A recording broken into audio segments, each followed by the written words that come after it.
پتہ ہے اپنی مانگی گئی دعاؤں پر یقین کیسے آتا ہے؟ دعا پر یقین کا مطلب یہ ہے کہ آپ باز نہیں بن رہی، آپ دعا مانگنے کے بعد پرسکون ہیں، آپ بار بار اس پریشانی میں نہیں گھل رہے ہیں کہ پتہ نہیں دعا قبول ہوگی کیسے ہوگی۔ ایسا کریں گے تو یقین کہاں ہے آپ کا؟ اللہ پر ٹرسٹ کرتے ہیں تبھی تو اس سے دعا مانگ رہے ہیں نا۔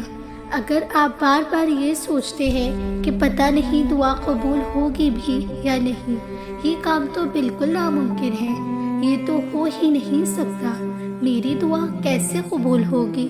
اس سوچوں کا تو مطلب یہ ہے کہ آپ کو اللہ کے قادر ہونے پر، اس کے المجیب ہونے پر شک ہے اور اپنی چھوٹی سوچ کو اللہ کی قدرت پر فوقیت دے رہی ہے۔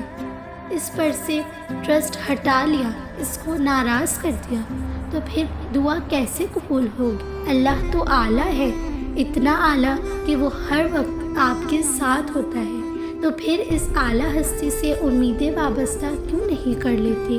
اپنی دعاؤں پر یقین رکھیں، اگر دعا قبول کرنا نہ ہوتا تو وہ دعا مانگنا سکھاتا ہی نہیں۔ پتہ ہے دعائیں قبول کیوں نہیں ہوتی؟ دعاؤں کی قبولیت میں صرف اچھے گمان رکھا کرو اور ہر قسم کے وسوسوں سے خود کو آزاد کر لو۔ اللہ سے ہمیشہ اچھا گمان رکھو، وہ رب جس نے تمہیں یہاں تک پہنچایا، وہی رب آگے بھی تمہارے سب کام سنبھال لے گا۔ جس نے تمہارا نصیب لکھا ہے وہ دوبارہ لکھنے کی بھی طاقت رکھتا ہے، تو تم دعا کرتے رہو اور یقین رکھو، اور پھر دیکھو کیسے اللہ تمہاری آنکھوں کے سامنے تمہارے مقدر کو بدلتا ہے اور وہ سب کی دعائیں سنتا ہے۔ آج نہیں تو توکل تمہاری بھی آرزوؤں کو قبول کرے گا، وہ رب ہے، انکار تو نہیں۔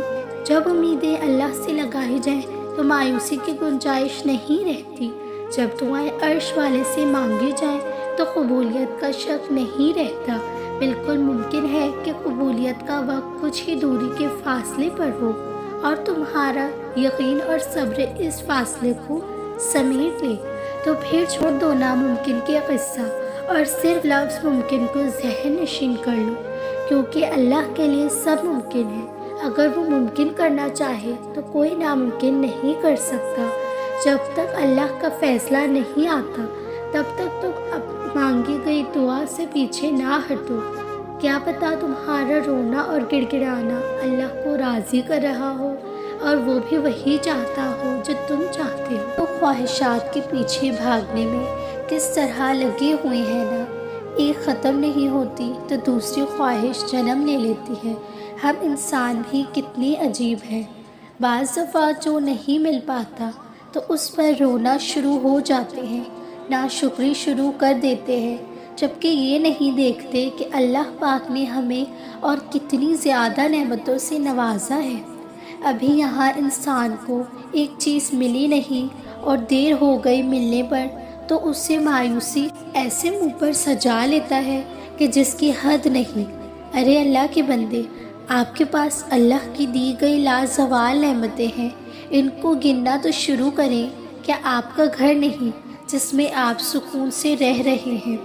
کیا آپ کے پاس پہننے کو کپڑے نہیں، کیونکہ بہت لوگوں کے پاس یہ سب میسر نہیں؟ کیا آپ کے پاس سونے کو بستر نہیں، کیونکہ میں نے فٹ پاتھ پر لوگوں کو سوتے دیکھا ہے؟ کیا آپ کے پاس سب سے بڑی نعمت تندرستی نہیں، جسم کا ہر اعضا سلامت ہے نا؟ پھر وہ لوگ بھی تو ہے جو کان، آنکھ، ہاتھ، پاؤں جیسی نعمتوں سے محروم ہیں۔ ارے اللہ کے بندے، ہماری زندگی ختم ہو جائے گی مگر خواہشات نہیں ختم ہوں گی، یہ تو مرتے دم تک نہیں ختم ہونے والی۔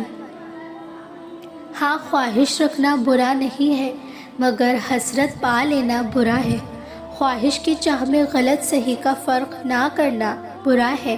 اللہ سے دعا کیا کرو، اللہ سے دعا کیا کرو اپنے لیے کہ جو آپ کے حق میں بہتر ہے وہی کرے، جو انسان اور جو چیز آپ کے حق میں بہتر نہیں تو اس کا خیال بھی آپ کے دل سے نکال دے تاکہ سکون حاصل ہو۔ اپنی دعاؤں میں مجھے یاد رکھیے گا۔